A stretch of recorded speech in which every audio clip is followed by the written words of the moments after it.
அறக்கட்டளை மற்றும் வெள்ளை நிகழ்வு நிறுவனத்தின் ஒத்துழைப்புடன் முஷ்ரிப் ப்ராப்பர்ட்டிஸ் பன்முக கலைஞர் ஃபசீல் முகமது வடிவமைத்த எக்கோ ஆஃப் லாஸ்ட் இன்னசென்ஸ் என்ற தலைப்பில் ஒரு தொண்டு கலை நிறுவலை காட்சிப்படுத்தியுள்ளனர்.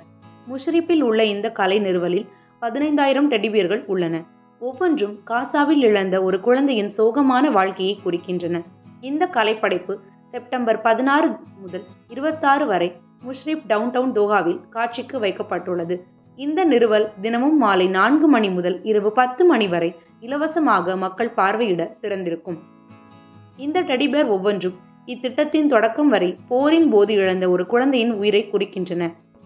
நான் வெறும் எண் அல்ல, நான் ஒரு மனிதன், எனது அடையாளம் எனது தாயகம், நான் ஒரு பாலஸ்தீனியன் என்ற செய்தியுடன் கூடிய கருப்பு டிஷர்ட்டுகளை கரடிகள் அணிந்திருக்கும். இந்த கலைப்படைப்பை வடிவமைத்து கற்பனை செய்த கலைஞர் ஃபசீல் முகமது அவரது எக்கோ ஆஃப் லாஸ்ட் இன்னசென்ஸ் என்ற யோசனை மோதல் மண்டலங்களில் குழந்தைகள் அனுபவிக்கும் துன்பங்கள் மற்றும் அவல நிலை குறித்து ஆழ்ந்த பொறுப்புணர்விலிருந்து இதை பொதுத்துறையில் முன்னிலைப்படுத்த வேண்டிய கடமையிலிருந்து வெளிப்பட்டது. இந்த நிறுவலின் மூலம் நான் அவர்களின் துன்பங்களை உலகிற்கு நினைவூட்ட விரும்புகிறேன். அவர்களுக்காக உதவ நடவடிக்கை எடுக்க அழைப்பு விடுக்கின்றேன். இது பார்வையாளர்களிடையே ஒரு தீப்பொறியை தூண்டும் என்று நம்புகிறேன். காசா குழந்தைகளை ஆதரிப்பதன் மூலம் உண்மையான நேர்மறையான மாற்றத்தை ஏற்படுத்த பங்களிக்க அவர்களை தூண்டுகிறது. முகமது மேலும் கூறியுள்ளது, டெடிபியர்களை பயன்படுத்த காரணம் கான்கிரீட்டில் வைப்பதன் மூலம் திருடப்பட்ட குழந்தையின் பருவ அப்பாவித்தனத்தின் சோகம் மற்றும் காசாவின் வீடுகள் மற்றும் பள்ளிகளை பாதித்த அழிவு குறித்து கவனத்தை ஈர்க்க விரும்பினேன்.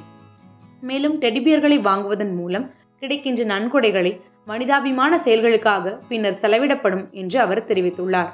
பராகத் முஷ்ரிப்பில் கலைப்படைப்பு நிறுவப்பட்டதை தொடர்ந்து ஜல்மூட் ஹவுஸில் உள்ள முஷ்ரிப் அருங்காட்சியகத்தில் காசா குழந்தைகளுக்கானது என்ற தலைப்பில் குழு கண்காட்சி நடைபெறும். இதுபோன்ற செய்திகளை உடனுக்குடன் தெரிந்து கொள்ள ல ஊடகத்துடன் இணைந்திருங்கள். ல ஊடகத்திற்காக தார்னி சௌபாக்கியராஜன்.